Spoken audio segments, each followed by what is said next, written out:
साबिक चेयरमैन शहंशाह नासूर मलिर बल्दिया कोरंगी लाहौल वला क़ुव्वत इल्ला बिल्लाह लाखलांती जो कि लांडी कोरंगी मलिर शाह फैसल टाउन के वसाइल को लूट कर तकरीबन आज़ाद घूम रहा था, अब हमारे ज़राए के मुताबिक फ़रार हो गया है। जी हाँ, पाकिस्तान से फ़रार हो गया है। ये ताज़ा खबर आई है, लेकिन हमारे ज़राए कह रहे हैं। जी कौन कह रहा है? ज़राए कह रहे हैं। ज़राए का कहना है कि साबिक चेयरमैन शहंशाह नासूर मलिर बल्दिया कोरंगी लाहौल वला क़ुव्वत इल्ला बिल्लाह जिस पे बल्दिया कोरंगी के मुलाजमीन रोजाना 1 लाख लानते भेजते हैं, वहीं पर यकीनी तौर पर ये फरार होने में कामयाब हो गया है और बुध और जुमेरात को ये ऑस्ट्रेलिया रवाना हो गया है। ये हवाई जहाज से गया है, ये सवाल है। इसलिए कि ज़राए कहते हैं कि कराची एयरपोर्ट और इस्लामाबाद एयरपोर्ट से 2 दफ़ा इसको रवाना कर दिया गया है वापस, और ये नहीं जा सका था। इससे पहले भी ये जब चेयरमैन था तो ये ऑस्ट्रेलिया का दौरा कर चुका है। ऑस्ट्रेलिया में इसने मार्ट बनाया हुआ था और जहाँ से लूटी हुई रकम भी वहाँ रवाना कर दी थी। ताहम हमारे ज़राए के मुताबिक नैब ने वो सुराग भी लगा लिया था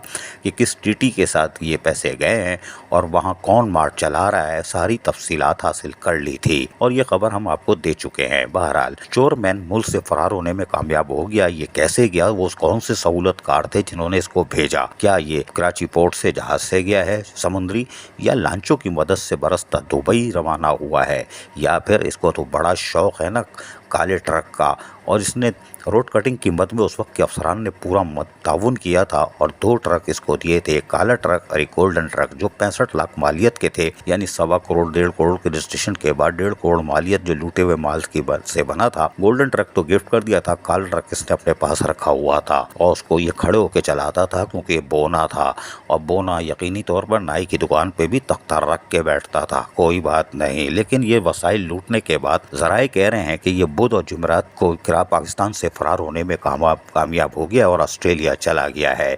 नैब रद्दी जमा कर रही है, करती रहे, इसलिए कि नैब सिर्फ लेटर निकालती है, परफार्मा देती है और कहती है कि ये सामान हमें दे दें। बल्दिया कोरंगी में इसके सहूलतकार मौजूद थे जिन्होंने डिले टैक्टिक की और यकीनी तौर पर वो मवाद फराहम नहीं कर रहे थे और नैब खुद आके छापा मार के मवाद ले जाने में नाकाम रही, जिसकी बिना पर वो खौफजदा दिखाई दे रहा था कि अब नंबर लगी हुई हो। ताहम एक इतला ये है कि ख्वाजा सरा भी इसको ढूंढ रहे थे कि ये हमसे मिलता जुलता है, ये कहाँ आज़ाद घूम रहा है, वो भी उठाने के चक्कर में थे, शायद ये इसीलिए भाग गया। कोई बात नहीं, ये तो चेयरमैन बनाई था पैदागिरी के लिए और इसीलिए फिरौनियत थी और कौंसिल के मेंबरान सुम्मुम बुकमुम थे जो कि बराह रास्त जिम्मेदार भी हैं, जो इसके हर आड़े टेढ़े काम और पैदागिरी काम में रुकावट नहीं बने। बहरहाल पैदागिर अफसरान भी इसके साथ थे, लेकिन बहरहाल इस बोने ने यकीनी तौर पर बड़ी पैदागिरी की और निकलने में कामयाब हो गया। लेकिन अब ज़रा सुनिए बोना अब कह गया रहा है, यानी ये पैदागिर साबिक चेयरमैन हुकूमत सिंध पर लानत भेज रहा था कि ये हमें ओज़ेटी भी पूरी नहीं देते, काट के देते हैं, हमारे पास तो तनख्वाह देने के लिए पैसे नहीं। ज़रा सुनिए इसकी तोता मैना की थोड़ी सी कहानी 1-1.5 मिनट की। लेकिन डिस्ट्रिक्ट कोरंगी की जो ओज़ेटी शेयर है जो गवर्नमेंट ऑफ सिंध से हमें रिसीव होता है, उसमें इस महीने भी जो है तकरीबन 75 लाख रुपए की कटौती की उन्होंने, और मई का जो आया था शेयर उसमें भी 70 लाख के करीब जो थे वो पैसे कम दिए थे उन्होंने हमें, और इस दफा भी तकरीबन 75 लाख रुपए जो है वो कम दिए हैं, जिसकी वजह से जो माली सिचुएशन है डिस्ट्रिक्ट कोरंगी की वो बहुत ज्यादा खराब हो चुकी है। कचरा लिफ्टिंग हम नहीं कर पा रहे हैं प्रॉपर तरीके से, पैसे हमें कम मिल रहे हैं, हम तरक्याती काम कोई नहीं करा पा रहे हैं, हम तो लोगों की तनख्वाहें देना हमारे लिए बहुत मुश्किल हो गया है। तो मेरी गुजारिश है चीफ मिनिस्टर साहब से कि वो इस जानिब जो है अपनी तवज्जो दें, और हमें क्यों ओज़ेटी जो है वो कम दिया जा रहा है। आप 15% सैलरीज का आप ऐलान कर रहे हैं, तो आप 15% बजाय इसके कि ओज़ेटी शेयर में प्लस करके देते हैं, हमारे ऑलरेडी जो आता है उसमें आपने 15% कम कर दिया है, तो हम किस तरह डिस्ट्रिक्ट कोरंगी को जो है वो इसको मामूल के काम अपने करेंगे डिस्ट्रिक्ट कोरंगी में। सुना आपने ये कैसे झूठ बोल रहा है, और करोड़ों रुपए, अरबों बल्कि करोड़ों रुपए तो बच्चे खा गए नीचे वाले, बाकी तो अरबों रुपए लेके ये निकलने में कामयाब हुआ।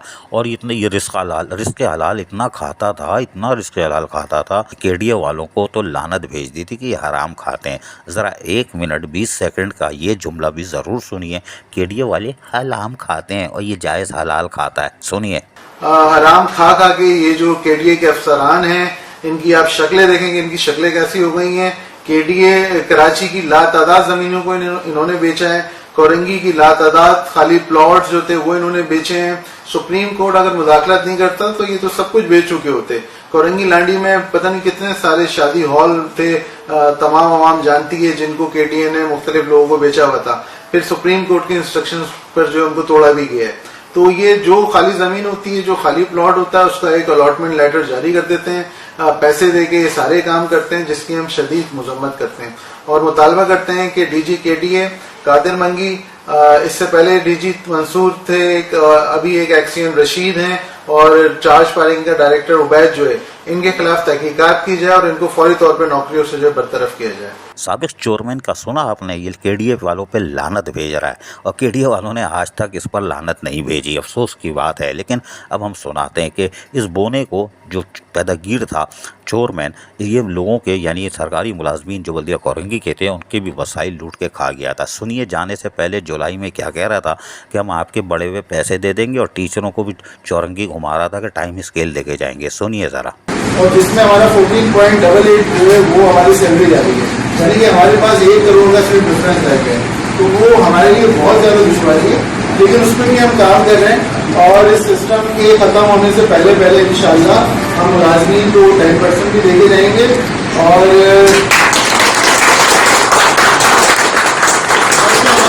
महकमा एजुकेशन है 15%, जो नहीं 10% 15% और जो हमारा महकमा एजुकेशन के हमारे एम्प्लॉइज हैं जो जिनको टाइम स्केल नहीं मिला, उस पर भी हम काम कर रहे हैं। तो वो हम अपने जाने से पहले वो भी हम इंशाल्लाह उसको भी हम कंप्लीट करके जाएंगे, ताकि हमारे ऊपर कोई भी एम्प्लॉय का कोई भी 1 रुपये का भी ड्यूज ना रहे, या कोई भी एम्प्लॉय के ना सुनने से उसके साथ कहीं पे कोई उसकी कोई चीज़ पुरानी कोई चीज़ रह रही है। तो वो हम अभी से हमने प्लानिंग कर ली है, उसकी डॉक्यूमेंटेशन रेडी हो रही है, तैयार कर रहे हैं।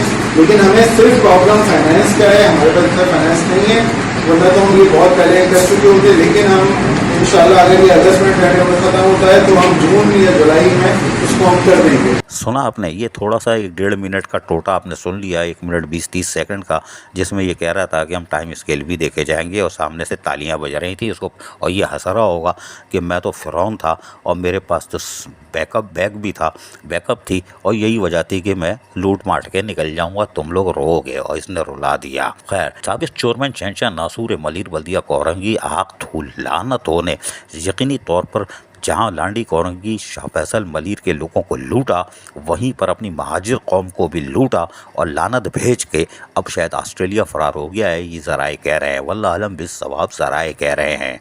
और यकीनी तौर पर नैब हाथ मलती रह गई कि वो तहकीकात आखिरी मराइल में थी, अगर वो निकल गया। अब हो सकता है नैब इंटरपोल के ज़रिए रेड वारंट निकाल के FIA के ज़रिए वापस बुला ले, क्योंकि अभी 8-10 लोग दुबई से भी वापस बुलवाए गए हैं, तो चोरमैन भी आ सकता है।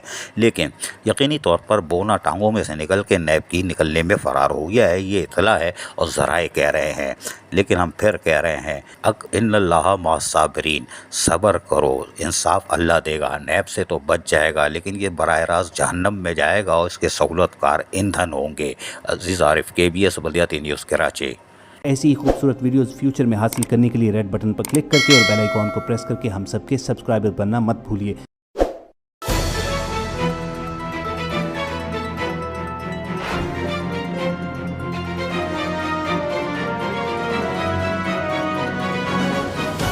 KBS बल्दियाती न्यूज़।